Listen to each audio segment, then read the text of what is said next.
আসসালামু আলাইকুম বন্ধুরা, আশা করি আপনারা সকলেই ভালো আছেন আর আপনারা শুনছেন ইসলামিক গল্পের আসর।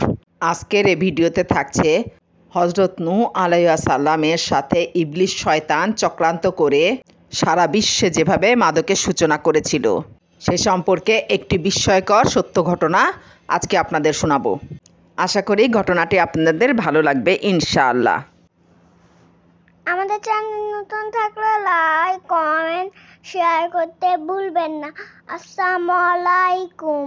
মহাপ্লাবনে সকল পাপাচারী ধ্বংস হওয়ার পর দীর্ঘ 40 দিন পর নৌকা যদি পাহাড়ে এসে থামলে হজরত নূহ আলাইহিস সালাম জমিনে একটি কাক পাঠিয়ে দেন পানির অবশিষ্টতা মাপার জন্য।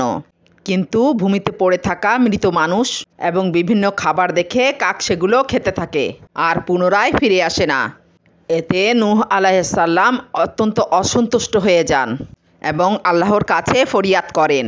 তারপর হজরত জিবরাইল আলাইহিস সালামের পরামর্শে কবুতরকে পাঠান জমিনের উপস্থিতি জানার জন্য। কবুতর জমিনের একাংশে বসে নিজের পায়ে কাদা মেখে অবশেষে নৌকায় ফিরে আসে। ফলে হজরত নূহ আলাইহিস সালাম এ দৃশ্য দেখে খুশি হয়ে কবুতরের জন্য দোয়া করেন এবং বলেন, তুমি এমন একটি পাখি যাকে চিরকাল মানবজাতি ভালোবাসবে। এ সময় হজরত জিবরাইল আলাইহিস সালাম অবতরণ করে পানির জন্য 7টি পথ তৈরি করে দেন, যার ফলে স্থলভাগে যত পানি আছে তা সমুদ্রে গিয়ে পতিত হয় আর যা কিছু অবশিষ্ট ছিল সেগুলা ভূমি চাষের জন্য উপযুক্ত করা হয়।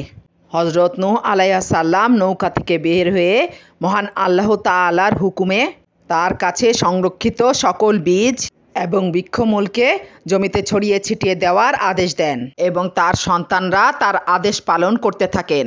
সর্বপ্রকার গাছগাছালি, ফল ফলাদি, বীজ যা কিছু তারা প্লাবনের পূর্বে সংরক্ষণ করে রেখেছিল তা সবই জমিনে ছড়িয়ে ছিটিয়ে দেওয়া হয়। কিন্তু দুর্ভাগ্যক্রমে সে বীজগুলির মধ্যে নূহ আলাইহিস সালামের অত্যন্ত প্রিয় ফল আঙ্গুর গাছের বীজ অথবা শিকড় কোনোটাই খুঁজে পাওয়া যাচ্ছিল না। তখন হজরত নূহ আলাইহিস সালাম আঙ্গুরের বীজ অথবা শিকড় না পেয়ে আল্লাহর দরবারে প্রার্থনা করলেন। অতঃপর জিবরাইল আলাইহিস সালাম তাকে জানিয়ে দেন যে অভিশপ্ত শয়তান তার সংরক্ষণশালা থেকে সংগৃহীত আঙ্গুরের বীজ বা শিকড় চুরি করে নিয়ে গেছে। অতঃপর নূহ আলাইহিস সালাম ইবলিস শয়তানকে ডেকে বললেন, তুই আমার সবচেয়ে প্রিয় ফল আঙ্গুর গাছের মূল চুরি করেছিস? নূহ আলাইহিস সালামের কথা শুনে ইবলিস বলল, হ্যাঁ, কিন্তু আমি আপনাকে সেটা দেব না। তখন নূহ আলাইহিস সালাম বললেন, আল্লাহ তাআলা আমাকে অবহিত করেছেন তুই আঙ্গুর গাছের মূল চুরি করেছিস। এবার তুই অবশ্যই এটা দিতে বাধ্য হবি। অবশেষে ইবলিস বলল, জি হুজুর, অবশ্যই দিব, তবে শর্ত হচ্ছে আঙ্গুর গাছের মূলে আপনি একবার পানি দেবেন আর আমি 3 বার পানি দেব। ফলে হজরত নূহ আলাইহিস সালাম তার এ দাবি মেনে নিলেন এবং শয়তান আঙ্গুর গাছের মূল এনে দিল এবং হজরত নূহ আলাইহিস সালাম সেটিকে নিজ হাতে বপন করলেন।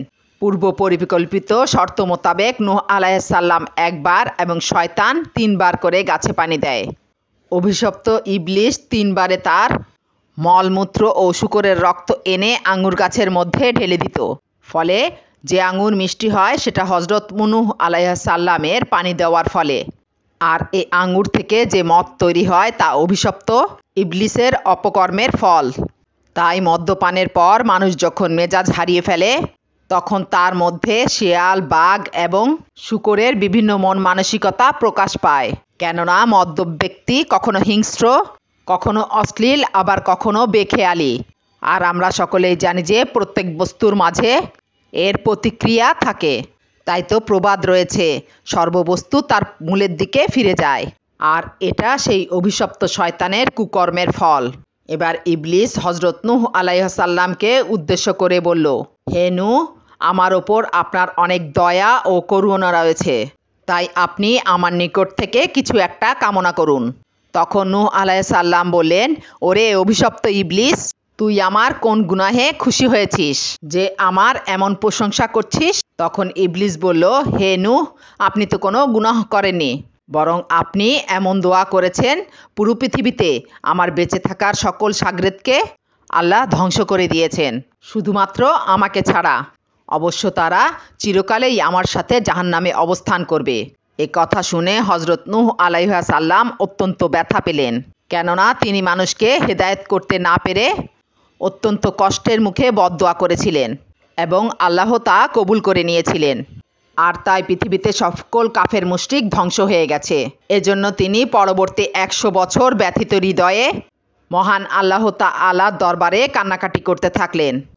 এরপর নূহ আলাইহিস সালাম ইবলিসকে জিজ্ঞাসা করলেন, আচ্ছা বলো তো, বনি আদম কোন কোন কারণে জাহান্নামে নিক্ষিপ্ত হবে? তখন ইবলিস বলল, হুজুর 4টি বিষয়। সে 4টি বিষয় হলো হিংসা, অহংকার, লোভ, কার্পণ্য। তখন নূহ আলাইহিস সালাম ইবলিসের কাছে এসে এ ব্যাখ্যা চাইলেন। তখন ইবলিস বলল, আমি 70,000 বছর পর্যন্ত পরাক্রমশালী আল্লাহর সিজদা এবং ইবাদত করেছি, কিন্তু মহান আল্লাহ তাআলা যখন আদমকে সৃষ্টি করলেন এবং সিজদা করতে বললেন, তখন আমি তাকে সিজদা করতে অস্বীকৃতি করায় মহান আল্লাহ তাআলা আমাকে লানত দিয়েছেন, আমি অভিশাপের ভাগীদার হয়েছি। এরপর মহান আল্লাহ তাআলা আমাকে জিজ্ঞাসা করলেন, তুমি আদমকে কেন সিজদা করলে না?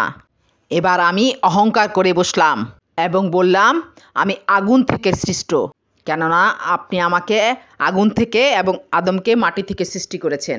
এ অহংকারের কারণে মহান আল্লাহ তাআলা আমাকে তার দরবার থেকে বিতাড়িত করেছেন। আর দ্বিতীয়ত, আদমের ভেতরে আমি গন্ধম, ভক্ষণের লোভ যখন সৃষ্টি করেছিলাম, অতপর সেও যখন নিজের ভেতরের লোভকে সংবরণ করতে পারল না এবং গন্ধম খেয়েই ফেলল, তারপর থেকে সে জান্নাত থেকে বহিষ্কৃত হয়ে গেছে। আর বনি আদমের জাহান্নামে নিক্ষিপ্ত হওয়ার চতুর্থ কারণ হচ্ছে কার্পণ্য। মহান আল্লাহ তাআলা কৃপণদের জন্য জান্নাত হারাম করে দিয়েছেন, অর্থাৎ কৃপণরা কখনো জান্নাতে যাবে না। অতপর ইবলিস শয়তান নূহ আলাইহিস সালামকে এসব শুনিয়ে প্রস্থান করল। অতপর আল্লাহ রব্বুল আলামিনের থেকে ওহী আসলো যে নূহ আলাইহিস সালামকে বলা হলো, নৌকার তক্তা সরিয়ে একটি মসজিদ স্থাপন করো। এই নির্দেশ পেয়ে হজরত নূহ আলাইহিস সালাম জুদি পাহাড়ের ওপর একটি মসজিদ নির্মাণ করলেন। সেই মসজিদকে কেন্দ্র করে একটি জাতি গড়ে উঠল।